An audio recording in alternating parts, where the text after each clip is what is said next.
Hey there, how are you? Black. Is that because it's the new year?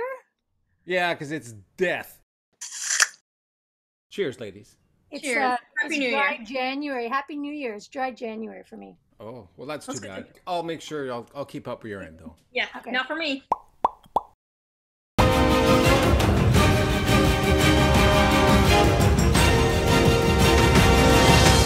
Wonders of the Arctic. Our guest is not the cinematographer of that wonderful documentary, Oh, and not it's the not the cinematographer. narrator of that not the wonderful documentary. It's Amin Bhatia. He's the composer. How many awards has he been nominated for? For a Primetime Emmy, he's had 7 wins, 11 nominations here in Canada, Shows that he's done the music for. Flashpoint. and with an E, Once a Thief, animated series called Get Ed. Handmaid's Tale. Iron Eagle 2. Composer extraordinaire, the fabulous Amin Bhatia. There he is!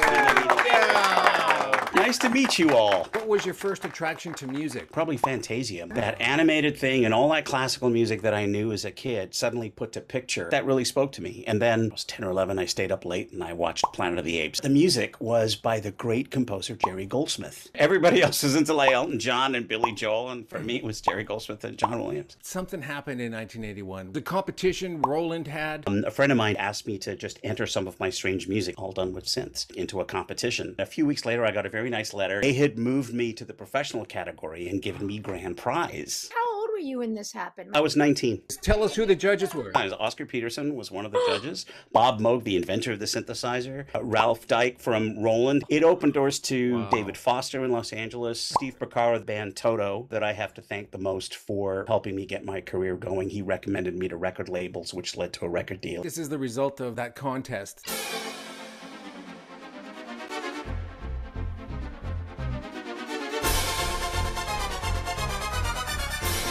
The unique thing about it is I didn't have access to a lot of expensive equipment, so it was only done with a few synthesizers, overdubbed hundreds and hundreds of times with a tape machine. If I had 4 French horns jumping around all over the place, I used that mini Moog and played those lines in one at a time. It's that 5-minute piece that I won actually took about 500 hours.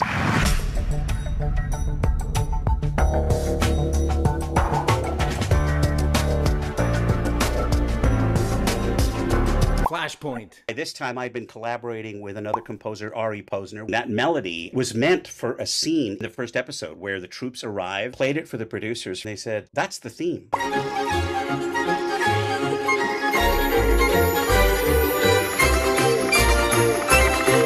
The way you hit the beats. That is the scene that was the hardest to do and the one I am most proud of because the timing on that was It's nuts. the timing. I was supposed to put a rough version of that together. It would be played on set for the actor to dance to. I got a call saying they changed shooting days. That scene is now done. I had to rebuild a track. She was going like this. Yeah. I had to match it. And then she gets faster. The thing I'm most proud of in that cue is the math. There is math in there, recalculating. We go to 3/4 for one bar. We come back for all this stuff. Michael Jackson, what was that about? Some stuff that I did on an album of David Foster's, just adding in some synthesizer runs he actually used in Thriller. The Girl Is Mine, opening crystalline thing that you hear on there.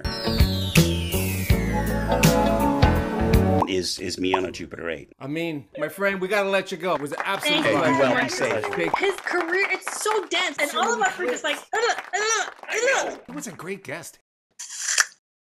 I didn't know about the Michael Jackson thing. I didn't even see that. Way to go. Is that Google page too? That's a deep That'd be dive. cool. Like, Share. Comment. subscribe.